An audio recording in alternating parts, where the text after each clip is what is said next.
ka ba naman, Benji? Hindi ka naman talaga magtitino? Ah, lahat ginawa ko na dito sa trabaho.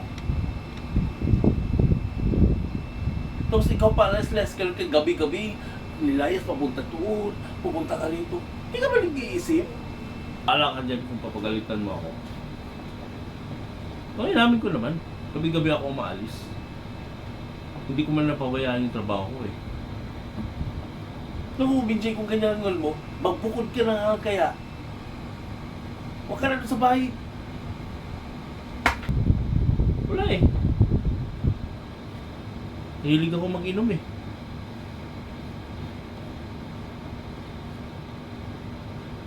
Kaya nga umaalis ako sa bahay lagi kasi ang ingay mo. Puro ka bunganga sa akin. Mas maganda pa doon sa barkada ko. Kasi nga, masaya ako. Ikaw, puro ka lang bunganga sa akin. Hindi ko nga alam eh kung kakambal ba talaga kita o kamag-anak mo ako kung makapag ano ka sa akin, galit, parang gusto mo na lang ako patayin. Alam mo, bitches, sa tulad, pagod na ako magtrabaho. Pero hindi lang ako umaalis dito. Dahil kung umalis ako, sinong magpapatuloy maggastos to sa bahay natin? Hindi wala ka kasing isip eh. Puro ka kasi asa. Asa. Hindi ka marunong talaga. Alam mo, dalawa lang tayo. Inaasahan ng mga magulang natin. Tapos ikaw, pag ganyan-ganyan ka lang. Gabi-gabi umaalis ka. Hindi alam mo naman may trabaho ka, kinabukasan. Wala sabi yung utak mo. Tragis ka. Kaya nga umaalis ako sa bahay lagi kasi ang ingay mo. Puro ka bunganga sa akin. Alam mo, ang taas ng respeto ko sa'yo. Kuya kita eh. Siyempre tao din ako. Nabibigyan ako sa mga sermon mo lagi. Alam mo, masama ang loob ko sa'yo. Talaga sa'yo. Hindi ka marunong kumintindi. Tanda-tanda mo na.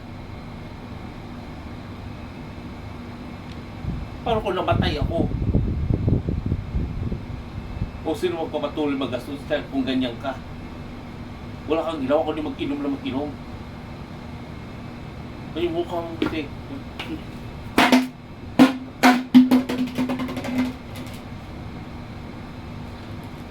Pag ako nainis, mauna ako sa'yo. Magbigtik talaga ako. Dami-dami ko ng problema. Hindi ka ba naaawa sa akin? Dami-dami kong problema. Hindi naman ako masamang tao.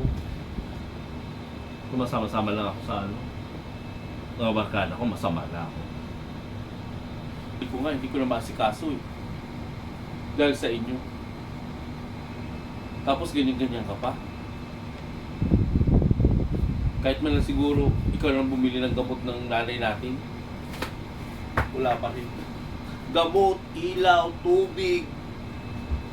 Pamasahe mo pa minsan. Ako palagi. Ano? Gusto mo ba patayin na lang sa problema? Alam mo, BJ, ikaw ang tigas mo kasi ng ulo. Ang tigas-tigas ng ulo mo. Ayaw mo makinig.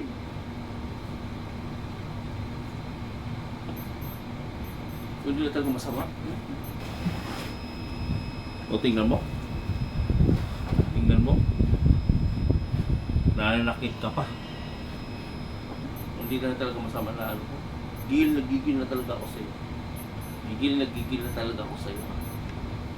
Mas inuuna mo pa yung mga barkada mo. Bakit? Kung magkasakit ka, sila ba magpapagamot sa'yo? Hindi naman ah. Ako pa rin. iiwanan ka ng mga iyan. Ranas ko na yan. Ang bango-bango nila pag may pera ka. Pero kung wala ka ng pera, wala ka nang ambag sa kanila, mukha ka ng tae, tsaka ka na lang sa tabi. Ba't hindi mo lalagay sa kukutin mo yan? Ilagay mo sa isip mo yan na hindi lahat ng oras okay ka sa kanila. Mayroon man okay sa inyo, kahit sa 10 taon yan, may isa pang medyo okay sa'yo.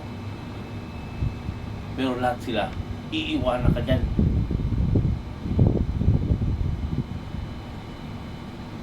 Tigas kasi ng ulo mo. Hybrid ako sa'yo eh. Ano lagi kita nag-aaway? Dahil nga, hindi ka kasi gumagawa na tama. Pero kuya, huwag mo na kasi akong pagalitan ng pagalitan. Naririndi ako. Kaya umaalis ako sa bahay eh.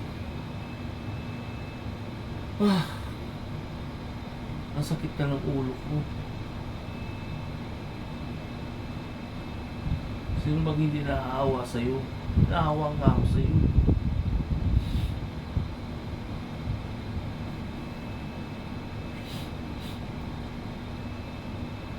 Pero kung gusto mo talaga,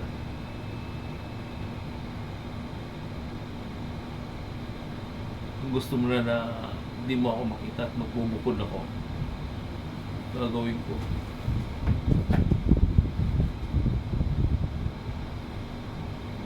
Magbubukod na lang ako.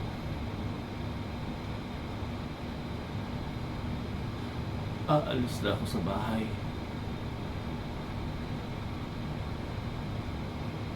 Matandaan mo. Mag-alis ko dito sa bahay natin.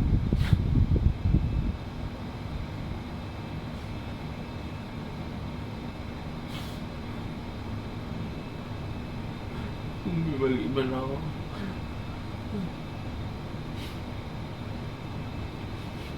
Pero pagbalik ko, patawaran mo naman ako. Hindi ko talaga sadya.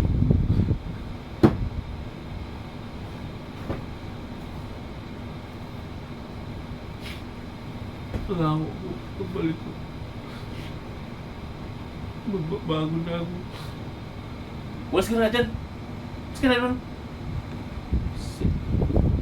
Huwag mo naman ako itaboy.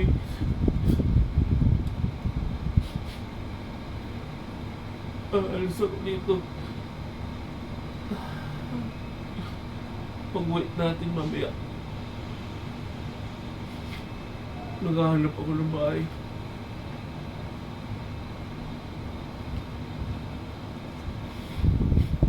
Para bukas, aalis na ako sa bahay. Salamat.